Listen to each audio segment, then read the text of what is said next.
आपकी बाट जो रहा है।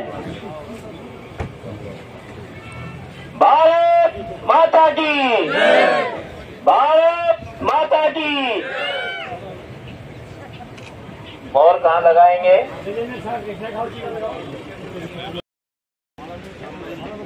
भारत माता की, भारत माता की। भाई के में रोटी खा के आए हम नहीं बोल रहे हैं सब। भारत माता की, भारत माता की जय, गौ माता की जय। वैसे तो मैं यहाँ वोट मांग गया था आज, लेकिन हमारा सौभाग्य है कि आज हमारे केंद्र के मंत्री गजेंद्र जी शेखावत आए हुए हैं, आपसे मुलाकात करेंगे। मैं तो उनके स्वागत के लिए भारतीय शिवानी से आया हूँ। आदि कार्यक्रम बहुत बड़े, इसके बाद है एक तरफा माहौल चल रहा है, बिल्कुल जीत आप लोग। कल आप में से कोई गया हो तो बताओ लोग। ऐसी रैली हुई, लाखों आदमी थे, ये गुमराह कर रहे हैं बैठे बैठे। इनने कुछ दिया, इनका गुब्बारा में छेद हो लिया, छेद हो जाए नीचे आना है, ये नीचे आना है, हवा निकल गई सारी। एक हाँ धूप के पता था जो दुनिया होगी, ऐसा है। उस लोहारू से चले गए थे इतने आदमी, तो बहुत आदमी गए थे, हजारों देखा था गाड़ी थी।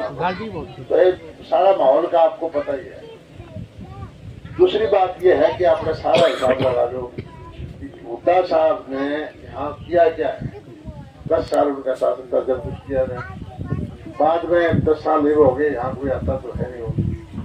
और वही छोटा क्या केस है जो लंगोट साहब घुमाए जा रहे हैं, चढ़ गया है, चढ़ गया है, अपने साथ ही रखा है। तो 1400 आदमी है, काम का आदमी तो कोई इससे मिलता नहीं। और काम वाले क्यों करें, क्योंकि यहाँ बिजली दी, पानी दिया, बीमा दिया, मुआवजा दिया, बड़े बड़े प्रोजेक्ट आ रहे हैं। और यहाँ जो हम उम्मीद होगी है कि अपना सूद बैठेगा तो सीधी सड़क काटा जाए, और यहाँ जो लगाएंगे इंडस्ट्री बनाएंगे ताकि रोजगार मिल जाए। और मैंने पहले बता रखा है कि मैं खजूर की खेती कराऊंगा, गुजरात में तो होगी खजूर की खेती, राजस्थान में होगी,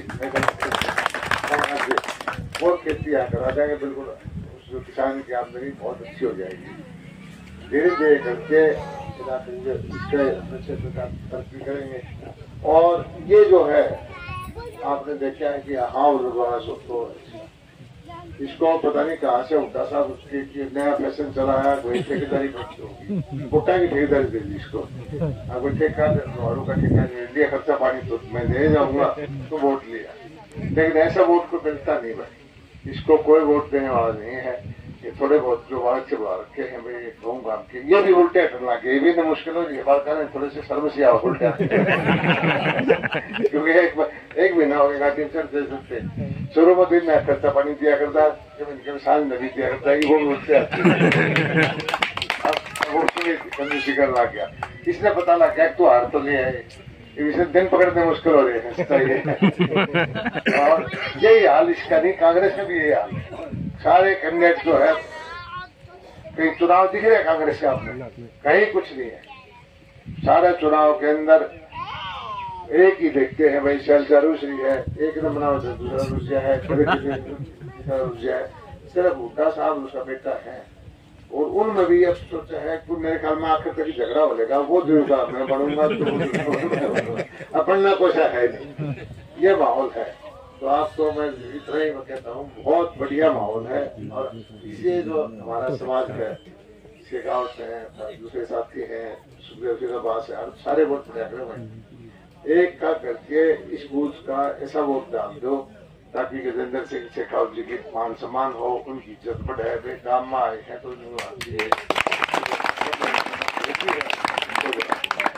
यही बात मैं करके आपका शुक्रिया अदा करता हूँ। वोट मैंने मांग दिए थे, दोबारा फिर मांग दिए,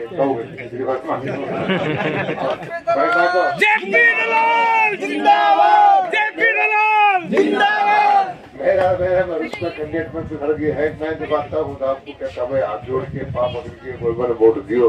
और मैंने देखा वीडियो साले जो वो जब गामा जो घोड़े चढ़ के जो बताना बटे हुआ है ऐसा काम हमने देखा नहीं था कि 50-40 साल से अपनी लौट भागा।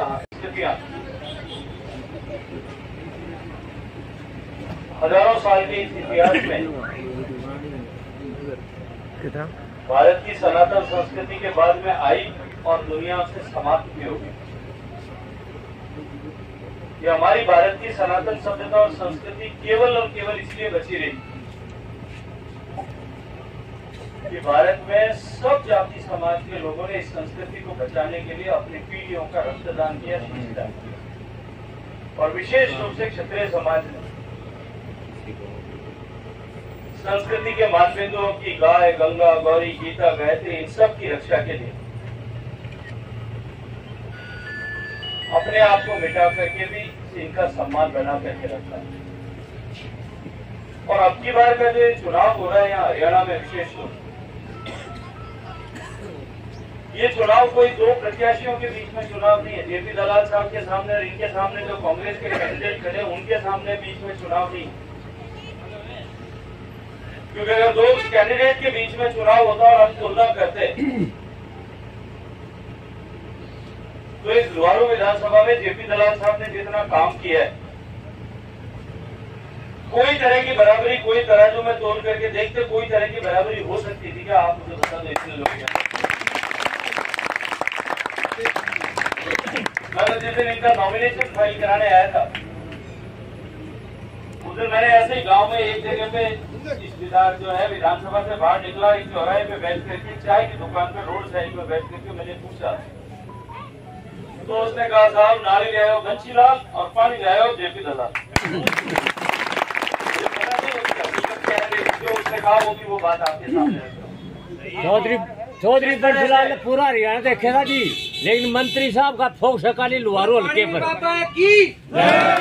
तो अगर केवल कैंडिडेट की तुलना करना होता तो मुझे लगता है कि जरूरत भी नहीं थी। अगर 10 साल के राज की तुलना करनी होती कि पिछले 10 साल तक यहाँ भारतीय जनता पार्टी की सरकार थी और उससे पहले 10 साल तक उदारी सरकार थी, जिस तरह पर्ची और खर्ची की व्यवस्था उस समय में थी, पंचकुला से मानेसर तक जिस तरह के घोटाले जमीनों के हुए थे, जमीनें खरीद करके जमीनें कब्जे करके जीजा जी के नाम जिस तरह से की जाती थी, उस सरकार की और इस 10 साल के राज की अगर तुलना करें तो भी मुझे लगता है कि यहाँ भाषण देने की और वोट मांगने आने की जरूरत नहीं है। 10 साल तक जिस तरह से भारतीय जनता पार्टी ने ईमानदारी से सरकार चलाई और जिस तरह से विकास का काम बिना किसी भेदभाव के किया, तो कोई तुलना करके और यहाँ वोट मांगने की जरूरत नहीं। अगर 10 साल की दिल्ली की सरकार मोदी जी की और 10 साल की उससे पहले मनमोहन सिंह की सरकार की तुलना करनी हो तो शायद मेरे को लगता है कहीं वोट की बात करने की भी जरूरत नहीं पड़ती। उस 10 साल के कालखंड में तो या तो घोटाले होते थे और या आतंकवादियों के बम धमाके होते थे, इसके अलावा कुछ नहीं होता। और इस 10 साल में गरीब का घर बनाना, गरीब के घर शौचालय बनाना, गरीब के घर पानी पहुंचाना, गरीब के घर बिजली पहुंचाना, गरीब के घर गैस का सिलेंडर पहुंचाना, गरीब का बैंक का खाता खोलना, आयुष्मान भारत का कार्ड बनाना, ये सब काम जिस तरह से पिछले 10 साल में हुआ, कोई किसी तरह की तुलना नहीं। अगर तागड़े में तुलना तो कोई जो है 1 किलो और 100 किलो फर्क है, इतना फर्क है, तो भी वोट मांगने की जरूरत नहीं। लेकिन चुनाव उन सबसे बड़ा है। चुनाव दो ऐसी ताकतों के बीच में, और इसीलिए वो इतना महत्वपूर्ण हो गया। एक ताकत है सनातन विरोधी लोगों की और एक ताकत है सनातन का सम्मान बढ़ाने वाले लोगों की। एक तरफ मोदी जी का राज है, 370 की धारा जो इस देश में कश्मीर में आतंकवाद की जननी और इस देश में आतंकवाद की जड़ थी। आजादी के समय में नेहरू जी की गलती के कारण से वो लगी थी। लोग बात करते थे, कभी ये हट नहीं सकती, लेकिन आप लोगों के आशीर्वाद से बनी हुई सरकार ने एक झटके में उसको उखाड़ करके फेंक दिया, एक गोली नहीं चलानी। अब ये वापस इस तरह की बातें करते हैं कि हम वापस लागू कर देंगे। कल अमित शाह जी ने कह दिया कि इनकी 3 पीढ़ी आगे आ जाएगी तो भी वापस लागू नहीं कर सके। राम मंदिर का विषय कितने वर्षों से होगा वो विषय, उस राम मंदिर के विषय का समाधान, जिस राम मंदिर को बनाने के लिए लाखों लोगों ने कुर्बानी दी। एक तरफ राम मंदिर बनाएंगे संकल्प करने वाली भारतीय जनता पार्टी, और दूसरी तरफ राम हुआ नहीं, वो तो कहानी की किताब में लिखी भी एक कथा का पात्र मात्र है, ये सुप्रीम कोर्ट में हलफनामा एफिडेविट दायर करने वाली कांग्रेस पार्टी, उन दो ताकतों के बीच में चुनाव।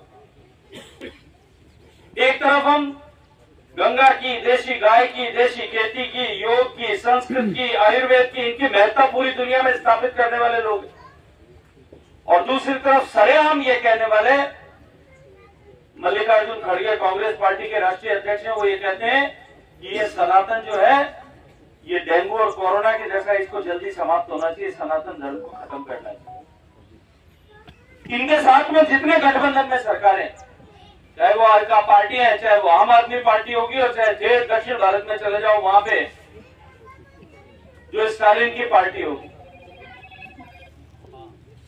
डीएमके के लीडर ये कहते हैं कि ये सनातन जो है ये कैंसर बिक्के जैसी बीमारी है हिंदुस्तान में, इसको समाप्त होना चाहिए। तो एक तरफ सनातन के पक्ष में खड़े हुए और दूसरी तरफ सनातन के विपक्ष में खड़े हुए लोगों के बीच में चुनाव, और इस हरियाणा की जनता जो है अब की बार ये तय करेगी कि वो सनातन के पक्ष में है या सनातन के विरोध में। इसलिए ये चुनाव महत्वपूर्ण है, और इसलिए मैं आज आपके परिवार के सदस्य के नाते, क्योंकि सनातन की रक्षा का काम सबसे ज्यादा आगे बढ़कर के हमारे परिवार के लोगों ने किया है, इसलिए मैं आप लोगों को आया हूं। कोई हो सकता है, छोटा मोटा विषय भी हो सकता है चुनाव से पहले। 10 साल तक कोई आदमी रहता है, 5 साल तक जनप्रतिनिधि काम करता है, वो निश्चित रूप से अपनी तरफ से बेहतरीन करने की कोशिश करता है। शायद कहीं कोई कमी कसर कोई रह सकती है, लेकिन कोई कोई कसर कमी जो है इस देश और सनातन से बड़ी नहीं हो सकती। हमारा व्यक्तिगत स्वार्थ, हमारा व्यक्तिगत लाभ, हमारी व्यक्तिगत कोई कमी बेशी हित इस देश से, इस सभ्यता से, इस संस्कृति से